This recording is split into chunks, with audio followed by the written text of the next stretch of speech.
Hey guys, welcome to WaRpTV, where we help you get good and maybe take some scalps. Bros, I got a banger for you guys today. I've got two Illuminati matches, and the best part is that it was two matches with the same bro. Not only that, but guys, I want to give you four tips to help you play this deck just that much better than your opponent. So this TVT is all about slow rolling your opponent, right? So you're gonna see that with the two matches with the Illuminati guy, but I'm also gonna give you those tips to kind of help you understand and kind of finagle and finesse that slow play. So stick around, bros. We got your tips right now. Let's go. Okay guys, so first tip here, you'll notice I'm starting off with a Dougie mid. That's kind of that's a risky play, and one that I chose to do because of the hand that I had.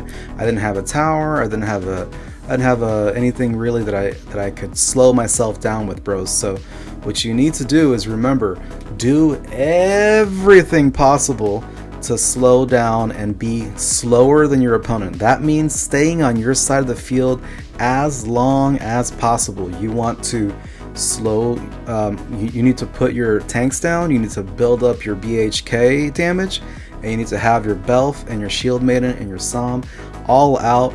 Get those suckers out because they need to be multiplied, right? But here's your first tip, guys. So notice what's gonna happen here. I come in with a level 5, a little smelly level 5 Dougie, right? The opponent overcommits on responding. You may not have needed an overcommission here if he had been on time and been paying attention, but he puts out, you know, Belf, and then he puts out BHK. That's a lot of energy to deal with, or to answer for a 4-cost Dougie, right? But not only that, the BHK is especially bad because you do not want to put out your BHK unless your opponent has set up something that has some health that's going to stop BHK's movement, which means that's another one of those tips that I'm telling you about, or that I told you about to begin with, that's going to help you slow down, right? So if your BHK is moving, it's got very low health, right? It's going to end up within the targeting range of your opponent. Maybe they put out a Belf, maybe they put out their own BHK to shoot it down. You don't want that to happen, right? You need it to be nice and safe behind your stuff. The other thing is, of course, watch out for Psalms because they can get within Psalm radius and they'll shoot it down with you know, some cumulative damage. So check this out. We take the bar here. I mean, so you spend all that energy and still take a bar and a half, bros. And there goes that BHK down mid. Okay, so next tip, bros. Another one to slow yourself down. Now, guys, if you had this hand, notice that I had the tower and then I had deckhand butters. What's deckhand do, bros? Yeah, everybody knows. As soon as he dies, he heals the nearest thing to his dead body that has taken damage. So at this point, it's gonna be the tower, right? Because the tower has degrading health.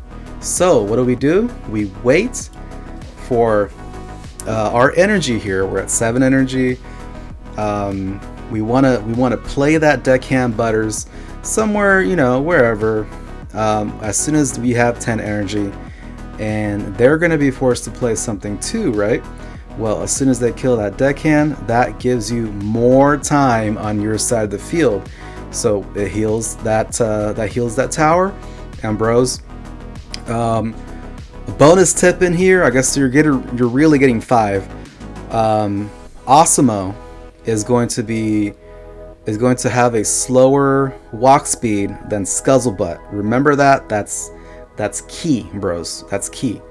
So there you go. And then you see that the tower was healed, and we have a Shield Maiden coming to our side of the field. Okay, guys, the next tip here, we have a tower being played, of course, and So here, this was me, never mind the levels, but the lesson here is to understand what damage your towers do. Now I thought that level 5 tower would be able to kill that Dougie in time, and it did not. I lost a bar and a half. So be careful with that. I think that it would have killed it if it were on the lower side where it was summoned, right? Where the Dougie was summoned. So that he might have gotten that extra hit off. But be careful about your placement, and be careful about knowing your damage, right? And knowing damage, knowing health. In this particular situation, we're still on our side of the field. That Dougie did not get any value, bros. It didn't get any value, and notice my hand. I can now do the other tip that you guys just learned about playing deckhand and healing my tower so I stay on my side of the field for way longer than the opponent, right? Okay, bros, the next tip is gonna be, this is another 2-part tip. So guys, you're getting like 15 tips.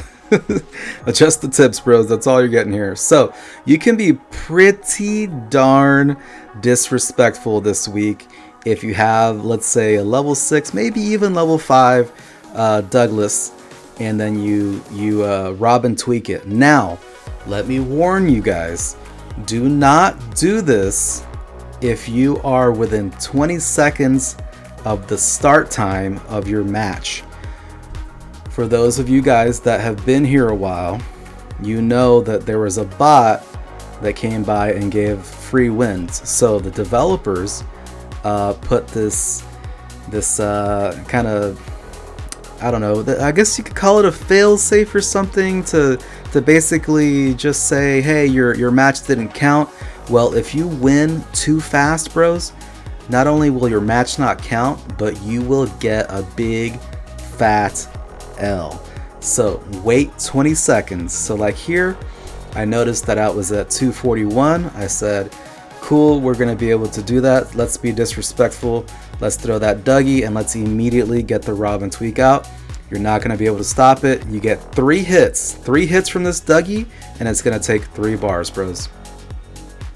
Okay guys, as promised, we have Illuminati times 2.